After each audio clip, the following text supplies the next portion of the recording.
सभी को नमस्कार। जैसा कि आपको पता है, कल हम रासायनिक अभिक्रियाओं के प्रकार पढ़ रहे थे।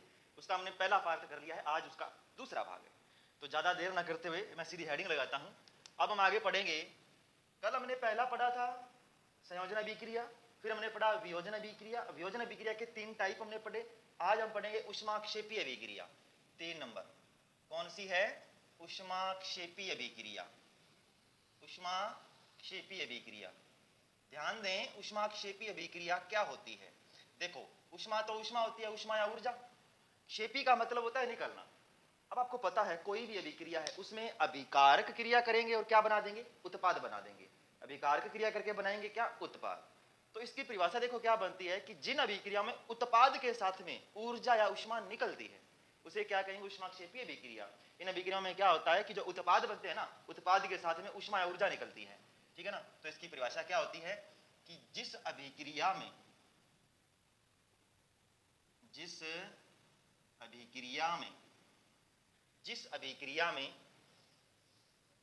उत्पाद के साथ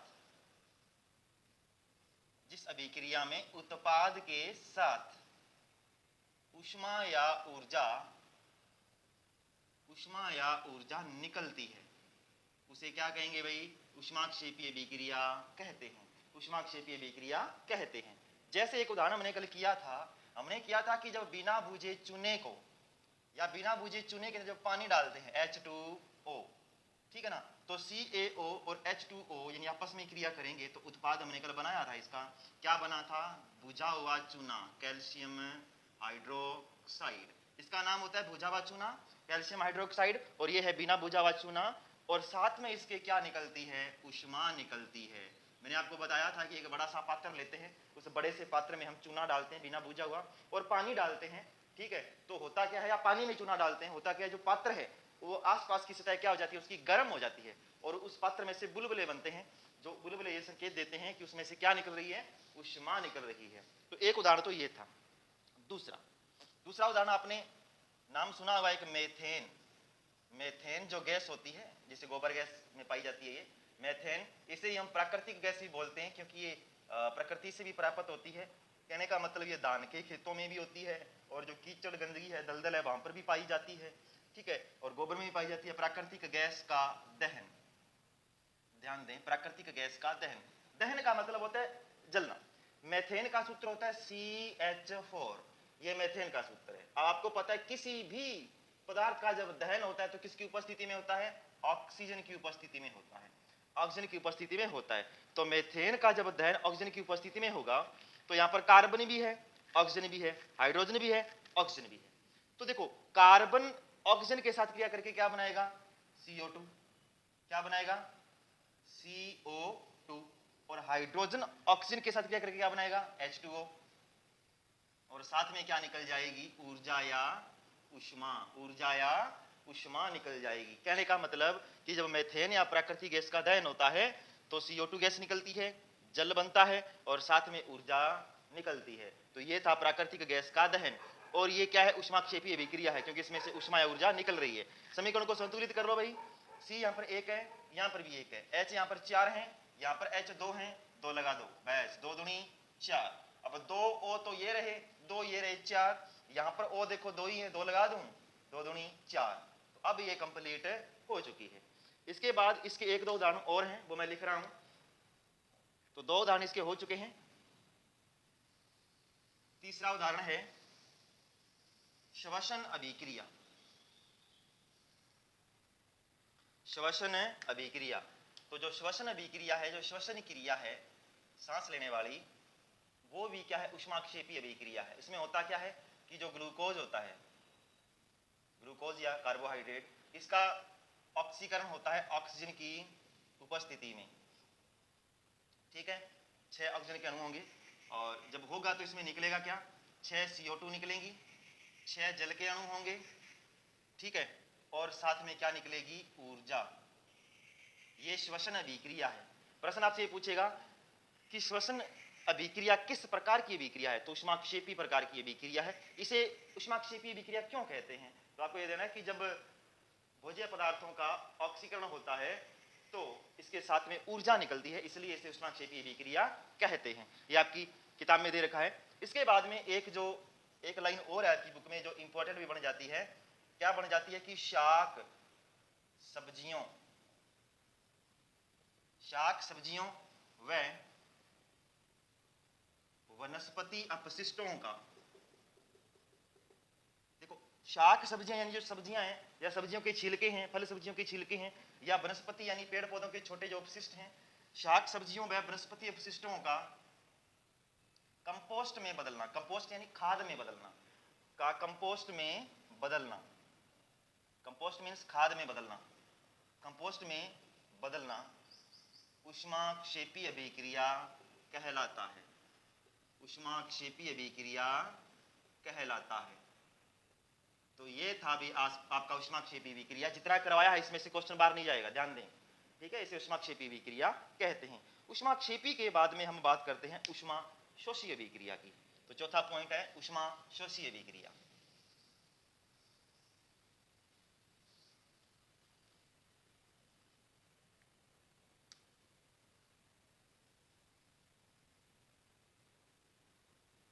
ऊष्माशोषी का मतलब होता है ऊष्मा ग्रहण करना, ऊष्मा का अवशोषण करना। देखो, कई पदार्थ जो होते हैं वो ऐसे टूटते नहीं है, उनका वियोजन नहीं होता, तो हम क्या करते हैं, पल्ले से उनको ऊर्जा या ऊष्मा देते हैं। जब हम उनको ऊष्मा देंगे तो वो क्या हो जाएंगे, विघटित हो जाएंगे, वो टूट जाएंगे। जैसे हमने 2 विक्रिया कल की थी, 2 क्या हमने 3 की थी।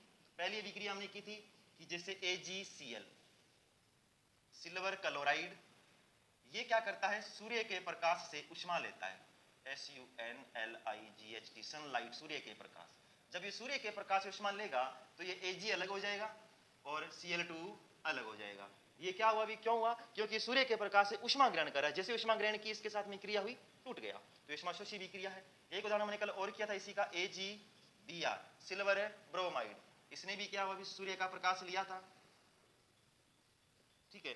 जब सूर्य का प्रकाश लिया तो ये भी टूट गया था। इसमें भी क्या हुआ, Ag और Br2 अलग हो चुका था। और मैंने एक बात बताई थी कि ये वाली जो विक्रिया है सिल्वर ब्रोमाइड वाली, इस विक्रिया का उपयोग किसमें किया जाता है, श्याम श्वेत फोटोग्राफी में किया जाता है, ब्लैक एंड व्हाइट फोटोग्राफी में किया जाता है। ये इंपॉर्टेंट क्वेश्चन बनता है, भी कल मैंने बताया भी था। तीसरा और ऐसा क्या है कि जैसे CaCO3, कैल्शियम कार्बोनेट का तापीय अपघटन हमने कल किया था। देखो, वियोजन विक्रिया में उसमें क्या था, हमने इसको तापन, ऊपर क्या लिखा था, तापन। तापन यानी हम इसको ताप दे रहे हैं, हम इसको ताप दे रहे हैं, ये ताप को ग्रहण कर रहा है। जब ये ग्रहण करेगा तो टूटेगा। और मैंने कल बताया था, कल वाली क्लास में देखना, इसे क्या उत्पाद बने थे, CaO और CO2। अब एक बात आप समझो, आपके यहाँ पर एक क्वेश्चन दिमाग में आना चाहिए। बोले कौन सा, अगर नहीं आ रहा तो मैं बता देता हूँ। ये कितने पदार्थ हैं, कितने विकारक हैं, 1। कितने उत्पाद बने हैं, 2। इसमें भी 1, 2 उत्पाद, इसमें भी 1, 2 उत्पाद। इसको मैं ऊष्माशोषी विक्रिया कह रहा हूं। क्या मैं इसको वियोजन विक्रिया बोल सकता हूं? हाँ, बोल सकता हूं, क्यों नहीं बोल सकता। तो इससे में एक बात यह पता चलती है कि एक अभिक्रिया एक से अधिक प्रकार की भी हो सकती है। एक अभिक्रिया एक से अधिक प्रकार की भी हो सकती है। जरूरी नहीं कि जो वियोजन विक्रिया है वो ऊष्माशोषी नहीं हो सकती है, कोई जरूरी नहीं है। कहने का मतलब एक अभिक्रिया एक से अधिक प्रकार की हो सकती है। तो ये था अपने ऊष्माशोषी विक्रिया। और एक मैं 2 लाइनें बोल रहा हूं जो आपकी एनसीईआरटी किताब में, आप इसको बस ध्यान में रखना। सामान्यतः वियोजन विक्रियाएं ऊष्माशोषी होती हैं। देखो, सामान्यतः शब्द लगाया मैंने, जरूरी नहीं है कि सारी वियोजन विक्रियाएं ऊष्माशोषी हो। सामान्यतः वियोजन विक्रियाएं ऊष्माशोषी होती है। फिर दूसरी लाइन, सामान्यतः ऊष्माक्षेपीय विक्रिया संयोजन विक्रिया होती है। जरूरी नहीं सारी संयोजन विक्रिया ऊष्माक्षेपी हो, यानी सामान्यतः, ज्यादातर सामान्यतः ऊष्माक्षेपीय विक्रिया संयोजन विक्रियाएं होती है। ये 2 बात आपको ध्यान में रखनी, मैं लिखा नहीं रहा हूं, सिर्फ ध्यान में रखनी है। तो हमने ऊष्माक्षेपी पढ़ा, ऊष्माक्षोषी पढ़ा, ठीक है ना। और ऊष्माक्षोषी की परिभाषा हमने नहीं पढ़ी, परिभाषा मैं इसकी लिख देता हूं कि क्या लिखना है, इस अभिक्रिया में ऊष्मा का या ऊर्जा का अवशोषण होता है। क्या होता है भाई, अवशोषण होता है, ठीक है। तो ये आप देख सकते हो, ये अवशोषण ही तो कर रहा है, ये कर रहा है, ये तापन, ये भी तो अवशोषण, ताप लेके टूट रहा है ना। तो ये हो गया आप, ठीक है। इसके बाद में अगली विक्रिया आती है, कौन सी, विस्थापन अभिक्रिया। कौन सी अभिक्रिया? विस्थापन अभिक्रिया। विस्थापन अभिक्रिया। देखो विस्थापन 5वां पॉइंट है। विस्थापन कहो चाहे इसी को प्रतिस्थापन भी बोलते हैं, लेकिन आपकी किताब में ये विस्थापन नाम ज्यादा फेमस है, विस्थापन अभिक्रिया। ध्यान दें, विस्थापन का मतलब होता है विस्थापित करना। विस्थापन का मतलब क्या होता है? विस्थापित करना, यानी जगह बदलना। विस्थापन का मतलब आप यूं समझो आसान भाषा में, जगह बदलना, ठीक है ना। मान लो आप कहीं बैठे थे, अब आपसे कोई ज्यादा ताकतवर इंसान आया और आपको वहां से निकाल दिया और आपकी जगह पर खुद आके बैठ गया, तो आपका वहां से क्या हो गया? विस्थापन हो गया। क्या हो गया? विस्थापन हो गया। सेम ही प्रोसेस होता है इस अभिक्रिया में। क्या होता है कि कोई ज्यादा क्रियाशील तत्व आएगा और किसी कम क्रियाशील तत्व को क्या कर देगा? उसके यौगिक से विस्थापित कर देगा और उसकी जगह पर खुद बैठ जाएगा। ये अभिक्रिया क्या कहलाती है? विस्थापन अभिक्रिया कहलाती है। तो पहले मैं परिभाषा लिख देता हूं, फिर इसके उदाहरण देखते हैं। इस अभिक्रिया में कोई अधिक क्रियाशील तत्व, इस अभिक्रिया में कोई अधिक क्रियाशील तत्व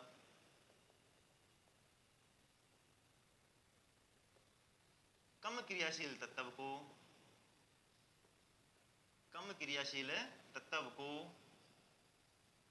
उसके यौगिक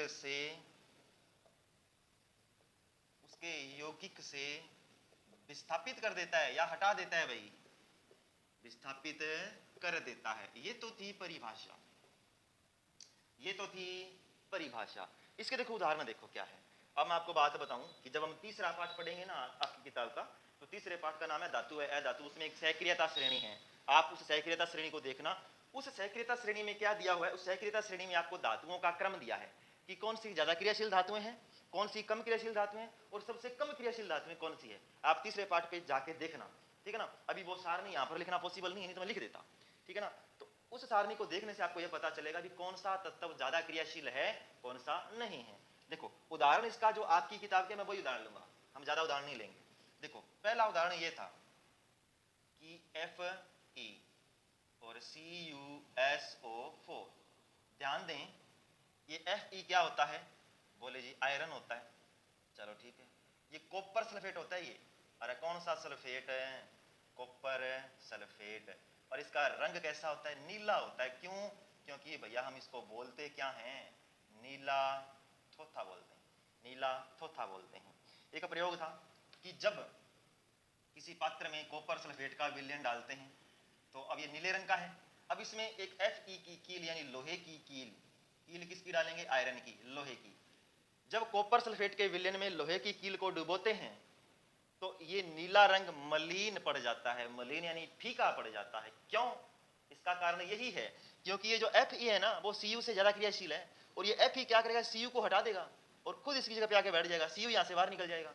जब ये Cu यहाँ से बाहर निकल गया तो रंग फीका पड़ना ही है। समझ रहे हो? तो आपकी किताब में प्रश्न है कि जब लोहे की कील को कॉपर सल्फेट के विलयन में डुबोते हैं तो विलयन का रंग फीका क्यों पड़ जाता है? इसका कारण यही है कि लोहे की कील है वो ज्यादा क्रियाशील होती है और वो कॉपर सल्फेट के विलयन में से कॉपर को विस्थापित कर देती है। इस कारण उस विलयन का रंग मलिन या फीका पड़ जाता है। बहुत ही आसान है ये, ठीक है ना। अब मैं इसको देखो पूरा कर रहा हूं। अब आप कहोगे सर ये FeCu को निकाल रहा है, Cu क्यों नहीं निकाल रहा? तो भैया मैंने अभी आपको कहा तीसरे पार्ट में सहक्रियता श्रेणी है, उसको देखो।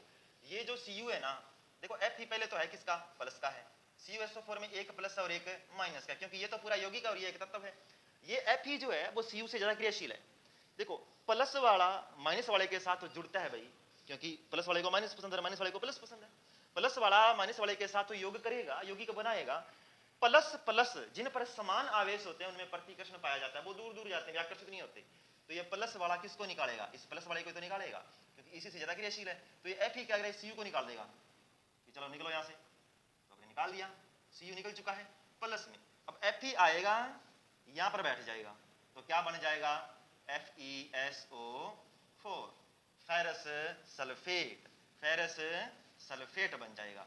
तो ये थी विस्थापन अभिक्रिया, जिसमें कोई ज्यादा क्रियाशील तत्व किसी कम क्रियाशील तत्व को उसके यौगिक से विस्थापित कर देता है, ठीक है ना। उसे क्या कहेंगे? विस्थापन अभिक्रिया। एक उदाहरण तो ये था। चलो ठीक है, दूसरा उदाहरण दूसरा उदाहरण ये है, जिंक और CuSO4, बस वही चीज है, Cu कम क्रियाशील है, Zn ज्यादा क्रियाशील है, निकालो, चलो बाहर, शाबाश। तो इसको बाहर निकाल दिया, प्लस में Zn भाई साहब आएंगे, इसकी जगह पर बैठ जाएंगे। देखो आप सीधा मत बिठा देना, मैं तो सीधा बिठा रहा हूं क्योंकि आवेश मेरे को ध्यान में है। अब आप देखो, जैसे Zn को निकालो, Zn निकाल लिया, आगे SO4 है, इसको भी पास लेके आओ भाई, दूर क्यों है, SO4 पर आवेश -2 होता है और Zn पर चार्ज -2 होता है, 2 से 2 कट गया, तब जाके ZnSO4 बना, इसलिए थोड़ा सा ध्यान रखना, ZnSO4। तो ये हो गया विस्थापन अभिक्रिया। एक दो उदाहरण और हैं, वो आप कर सकते हो इसके अंदर, ठीक है, लेकिन समझाने के लिए इतना जरूरी था। तो विस्थापन अभिक्रिया भी हमारी हो चुकी है। विस्थापन अभिक्रिया के बाद में आती है द्विविस्थापन अभिक्रिया। द्विविस्थापन अभिक्रिया, द्विविस्थापन अभिक्रिया में देखो क्या होता है। द्विविस्थापन अभिक्रिया में विस्थापन होता है, द्विविस्थापन अभिक्रिया,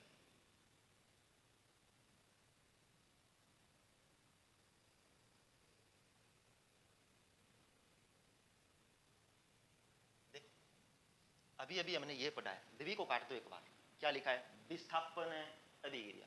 विस्थापन का मतलब क्या था, अभी हमने बताया, कोई ज्यादा क्रियाशील तत्व किसी कम क्रियाशील तत्व को उसके यौगिक से निकाल देता है, ठीक है ना, मतलब एक को तो फायदा हो रहा था, एक को नुकसान हो रहा था, जो निकल रहा था बेचारे को वो कहां गया, कहीं नहीं गया। अब नाम क्या लगा, द्वि, मतलब विस्थापन तो होगा, कितनी बार होगा, 2 बार होगा, कितनी बार होगा, 2 बार होगा। लेकिन जब विस्थापन 2 बार होगा तो उसमें घाटा किसी को भी नहीं होगा, यानी इसमें क्या होगा कि जो तत्व किसी दूसरे को निकालेगा तो पहले वाला भी क्या कर लेगा, इसके पहले वाले को निकाल देगा। समझो, मैं पहले परिभाषा लिख रहा हूं, फिर इसको मैं उदाहरण से समझाऊंगा कि इस अभिक्रिया में, इस अभिक्रिया में अभिकारकों के बीच, इस अभिक्रिया में अभिकारकों के बीच आयनों का आदान प्रदान होता है। बस ये तो है परिभाषा। इस अभिक्रिया के बीच, सॉरी, इस अभिक्रिया में अभिकारकों के बीच आयनों का आदान प्रदान होता है। हम इसके उदाहरण की बात करें तो पहला उदाहरण है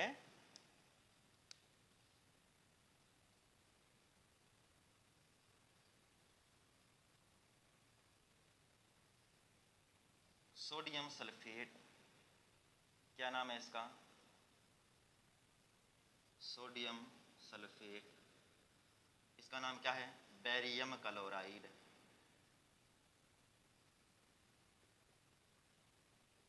चलो ठीक, मैंने अभी कहा कि इस अभिक्रिया में अभिकारकों के बीच, अरे अभिकारक कौन है, जो तीर के बाईं ओर लिखे जाते हैं। अरे कहां लिखे जाते हैं, तीर के बाईं ओर, बाईं ओर तो यही है, मतलब यही अभिकारक है। चलो ठीक, अभिकारकों के बीच यानी इनके बीच किसका आदान प्रदान होगा, बोले सर आपने लिखा है आयनों का, अरे तो आयनों का ही होगा भाई, आयन हो सकता है धन आयन हो, आयन हो सकता है ऋण आयन हो। देखो Na2SO4, इसमें एक प्लस और एक माइनस, इसमें भी एक प्लस और एक माइनस।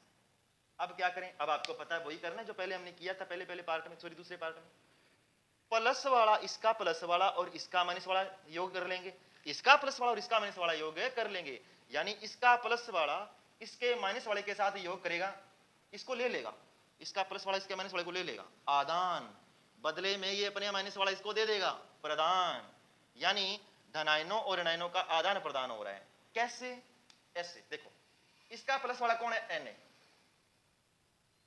इसका माइनस वाला कौन है, Cl, Cl पर चार्ज माइनस का 1, Na पर चार्ज प्लस का 1, 1 से कट गया, क्या बन गया, NaCl। लो जी, अब आप ध्यान दें, अब आप कहोगे सर यहाँ पर तो Cl 2 थे, यहाँ पर Na 2 थे, आपने तो एक एक ही लिया है। जब यौगिक बनाते हैं तो एक ही भाग लेता है। अब आप कहोगे सर फिर 2 हम कैसे लगाएंगे, अरे अभिक्रिया को संतुलित भी तो करना होता है ना, संतुलित करेंगे तो पूरे हो जाएंगे। NaCl, देखो इसका प्लस वाला चला गया, इसका माइनस वाला चला गया, अब इसका प्लस वाला कौन है, Ba, कौन है भाई, Ba, और इसका माइनस वाला कौन है, SO4, SO4 पर चार्ज माइनस का 2, Ba पर चार्ज प्लस का 2, 2 से 2 कट गया, क्या बन गया, BaSO4, BaSO4, देखो विस्थापन हुआ है ना कितनी बार, 2 बार। एक बार तो ये यहाँ चला गया, इसका विस्थापन हो गया, एक बार ये यहाँ से चला गया, इसका विस्थापन हो गया। तो इसमें 2 बार विस्थापन होता है, विकारकों के बीच आयनों का आदान प्रदान होता है, इसे द्विविस्थापन अभिक्रिया कहते हैं। बोले जी अब संतुलित करके बताओ, Na यहाँ पर 2 है, अपने भी 2 लगा दो, दिक्कत कहाँ है। 2 Na, देखो Na 2 यहाँ पर भी 2 Na हो चुके हैं, ओके। यहाँ Cl 2, अरे यहाँ पर भी तो Cl है, 2 हो चुके हैं। यहाँ पर Ba 1, यहाँ पर B1, यहाँ पर SO4 1, यहाँ पर भी SO4 1, ये लो, दिक्कत कहाँ है। इससे आसान तो जीवन में कुछ नहीं होगा, समझ रहे हो। तो ये थी विस्थापन अभिक्रिया, ठीक है ना, विस्थापन अभिक्रिया। अब आपको मैं एक बात और बता देता हूँ कि जब Na2SO4 और BaCl2 जब आपस में क्रिया करते हैं ना किसी पात्र के अंदर, जब पात्र में क्रिया करते हैं तो ये जो BaSO4 नामक जो चीज बनती है ये अघुलनशील होती है। क्या होती है? अघुलनशील होती है। और इस अघुलनशील पदार्थ को हम कहेंगे अवक्षेप। क्या कहेंगे? अवक्षेप। अवक्षेप वे पदार्थ होते हैं जो विलयन में घुलते नहीं है, जो तली पर बैठ जाते हैं, यानी वे पदार्थ जो घुलते नहीं है और विलयन में बैठ जाते हैं उन्हें अवक्षेप कहते हैं। जब सोडियम सल्फेट और बेरियम क्लोराइड आपस में क्रिया करते हैं तो बेरियम सल्फेट नामक अवक्षेप बनता है। और इस अवक्षेप का रंग कैसा होता है? श्वेत होता है। ये प्रश्न भी पूछ लेता है, ये प्रश्न भी पूछ लेता है कि सोडियम सल्फेट और बेरियम क्लोराइड की क्रिया से कौन से रंग का अवक्षेप बनता है? श्वेत अवक्षेप बनता है। नाम क्या है? Barium sulphate. और जिस अभिक्रिया में अवक्षेप का निर्माण हो इसलिए उसे अवक्षेपण अभिक्रिया भी बोलते हैं। तो द्विविस्थापन अभिक्रिया, ये द्विविस्थापन अभिक्रिया का उदाहरण है, लेकिन साथ साथ में इसको अवक्षेपण अभिक्रिया भी कहेंगे। क्यों कहेंगे? क्योंकि इसमें अवक्षेप का निर्माण हो रहा है, ठीक है। तो एक अवक्षेपण अभिक्रिया का उदाहरण ये था, साथ में द्विविस्थापन अभिक्रिया का उदाहरण है। एक मैं और करवा देता हूं, ठीक है।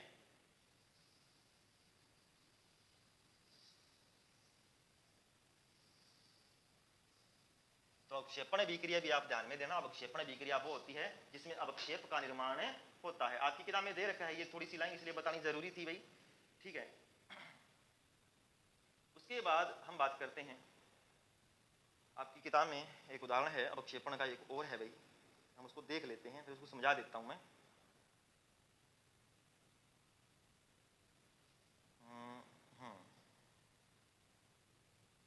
तो लेड नाइट्रेट और पोटेशियम आयोडाइड वाला है, ओके। उदाहरण दे रखा है लेड नाइट्रेट और पोटेशियम आयोडाइड, ये एक उदाहरण दे रखा है। इसमें आपको पता है एक प्लस और एक माइनस है, इसमें भी एक प्लस और एक माइनस है। इसका प्लस और इसका माइनस, इसका प्लस कौन? Pb, इसका माइनस कौन? I पर चार्ज -1, Pb पर चार्ज प्लस का 2, तो इसके नीचे एक, इसके नीचे, तो Pb के नीचे एक लगाओ चेनाल, I के नीचे क्या जाएगा? 2, तो क्या बन गया? PbI2, PbI2। अब बचा क्या है? इसका प्लस और इसका माइनस, क्योंकि आदान प्रदान तो होगा ना भैया, द्विविस्थापन अभिक्रिया है। इसका प्लस कौन है? K, और इसका माइनस कौन? NO3। पोटेशियम नाइट्रेट, NO3 पर -1, K पर +1, 1 से 1 कट गया, क्या बन गया? KNO3।